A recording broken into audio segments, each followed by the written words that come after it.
honorable dignitaries, peace and love proclaimers, distinguished guests, good evening.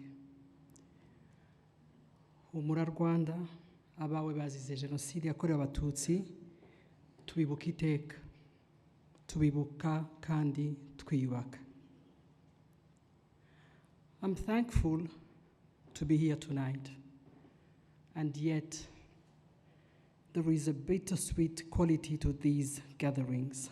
While we are grateful for the light and warmth from the bonfire's flames, Ku Gicaniro, we are forever reminded of the darkness and the coldness that this fire was lit to remedy too. Today we commemorate those that we have lost in the 1994 genocide against the Tutsis, but we also celebrate the strength, the survivors, and their communities have displayed as they contributed to rebuilding a Rwanda erected on love in the midst of healing from the incomparable wounds of hate. Today we retrace the path of our existence, with which many called unlikely, and claim our truth over that of what this path entailed. Today, we reflect on the values to which we owe this Rwanda, a Rwanda that found itself at crossroads while the world watched in culpable or indifferent silence as Rwandans made the promise of our country's survival, of our humanity and dignity's prevalence. We chose peace, we chose love, and today we proclaim the power of these choices. Thank you, PLP.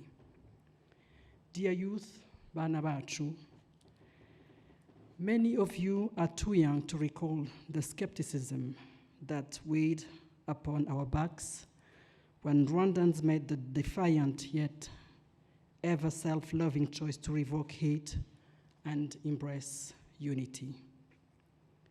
The decision to band over a nation that was soiled by blood spilled from our own, the decision to plant the seeds of reconciliation so that its trees could shelter our children.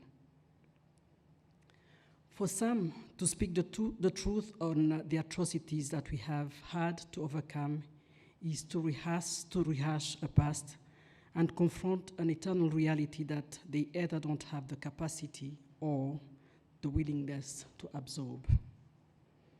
And for others, denying our past altogether is a cowardly escape from guilt over their inaction, or worse, their part in keeping genocide ideology existent in the most sinister parts of our societies or abroad. This is a shame. But our united and harmonious country is a beaming new moon, and an old saying that perhaps you might have heard says that the moon does not care for howling dogs. Peaceful cohabitation has been for some so demanding a task, and for others so invaluable a blessing that we cannot center skeptics and or racists in our celebration of our survival. We can invite them, as the Serenity Prayer would gently nudge them, to accept the things that they cannot change. We can pray that they find the courage to face head-on the unbending reality that the darkness they supported, defended, or even designed lost the undimmable light from our flame. The obscurity that they prayed for our country to be engulfed in was conquered by the fire that burns, the refusal to die even now into the chests of our people and those they will engender. Ladies and gentlemen, honorable guests, rebuilding is an endless task.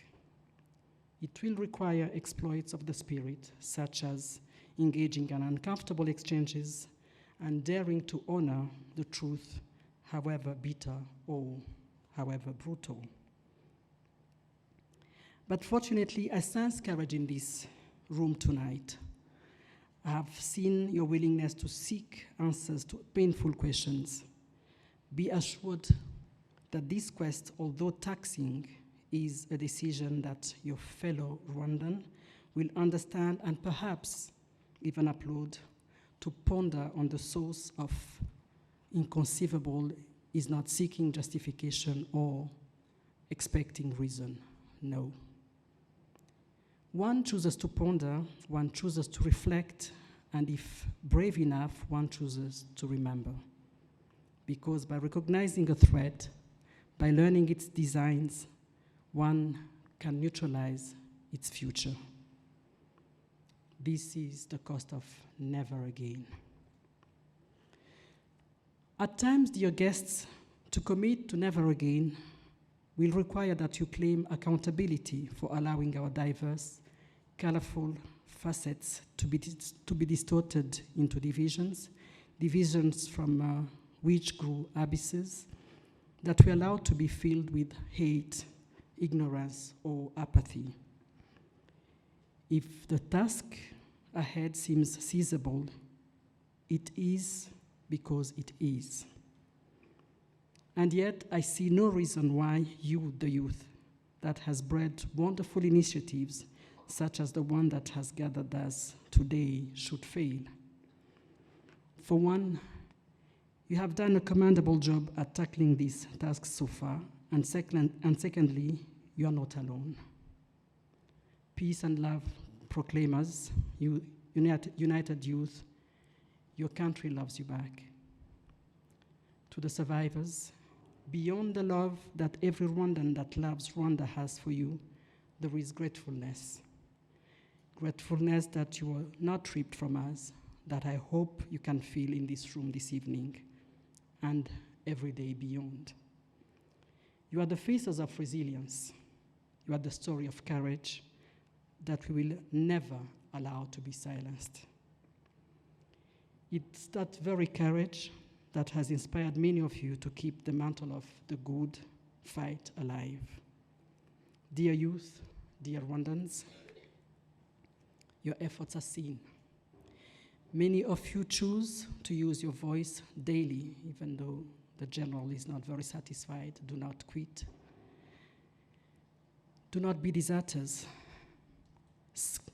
You speak on the progress that you have seen good governance offers us all, progress which compelled you to contribute to this sometimes heavy but always rewarding pursuit of healing, this quest for an equal dignified status for every Rwandan, for every African, for every human.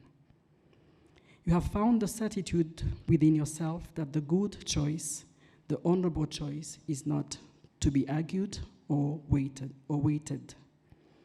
Even though you do not engage in comparisons or equivalences in pain, you know that there exists unnegotiable truth and distinctions. You are the custodians of our history, and we thank you for believing in the bright turn this history would take. 28 years into Rwanda pessimists awaiting our disgrace and only designing their own, but fanning the embers of hate to no avail. Who do you say you are wrong? To our government of national unity, survivors, heroes acknowledged and unknown, the politicians we remembered today, friends of Rwanda, determined youth, peace and love proclaimers, fellow Rwandans, your existence, your contribution, your resilience are the proof that the poison and cynicism of naysayers are inconsequential. You have understood that though harvesting forgiveness can be tough, never will it bear sour fruits. You testify to the fact that if you sweep bitterness from the street that you and your neighbors walk, one day it will lead your children to success.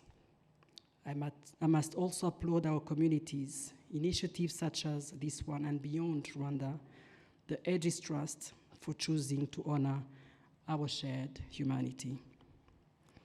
Ladies and gentlemen, those watching in this room, this country or outside of it, we only have one Rwanda, and this Rwanda belongs to us all. As the poet said, we are truly Rwandans.